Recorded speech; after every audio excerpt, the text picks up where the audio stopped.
Fan favorite Coronation Street couple reunited. Our most unexpected person. Bethany Platt, Lucy Fallon, and Daniel Osborne, Rob Mallard, are brought back together by an unlikely source in Coronation Street next week. The couple have had a bumpy ride over the last few weeks, as Bethany has dealt with the ordeal of her botched cosmetic procedure. Last month, the aspiring journalist jetted off to Turkey on a copywriting job for a new cosmetics clinic and decided to get liposuction while she was there.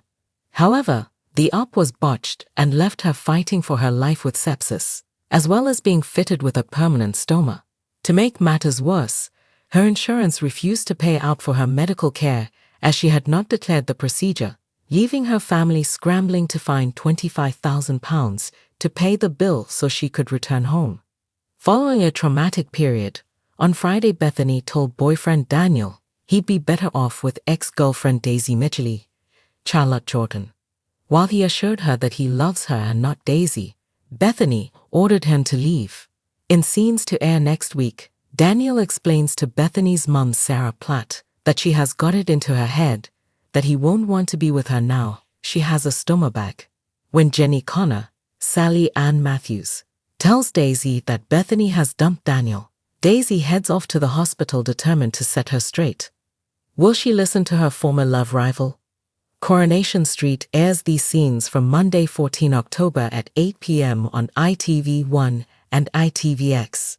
In the heart of Weatherfield, the cobbled streets buzzed with the usual chatter as the locals went about their daily lives. But for one couple, their reunion was anything but ordinary. It had been 5 long years since Carla Connor and Peter Barlow had parted ways. Their love had weathered storms, addictions, betrayals, and heart-wrenching choices.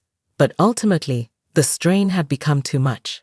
Now, they both found solace in their separate lives, each trying to move on.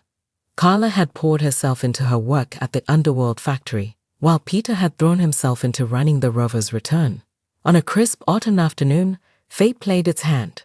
Carla was grabbing a coffee from Roy's Rolls when she bumped into an unexpected figure, Roy Cropper himself. The ever-curious cafe owner had been observing the two from afar, noting how their faces lit up whenever they crossed paths in the Rovers or on the street. It was as if they were magnetically drawn to each other, despite the distance they maintained. "Carla," Roy said gently, "I couldn't help but notice how you've both been avoiding each other. Perhaps it's time for a nudge?" Carla raised an eyebrow. "A nudge? Roy, that's not exactly your style." "True, but I know a thing or two about love and loss. Sometimes a little push is all it takes," he replied, his eyes twinkling with that peculiar wisdom of his.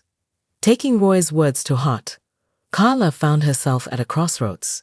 As she sat in the cafe, her thoughts drifted to Peter, his laugh, the way he made her feel alive. She had been too proud, too stubborn to reach out.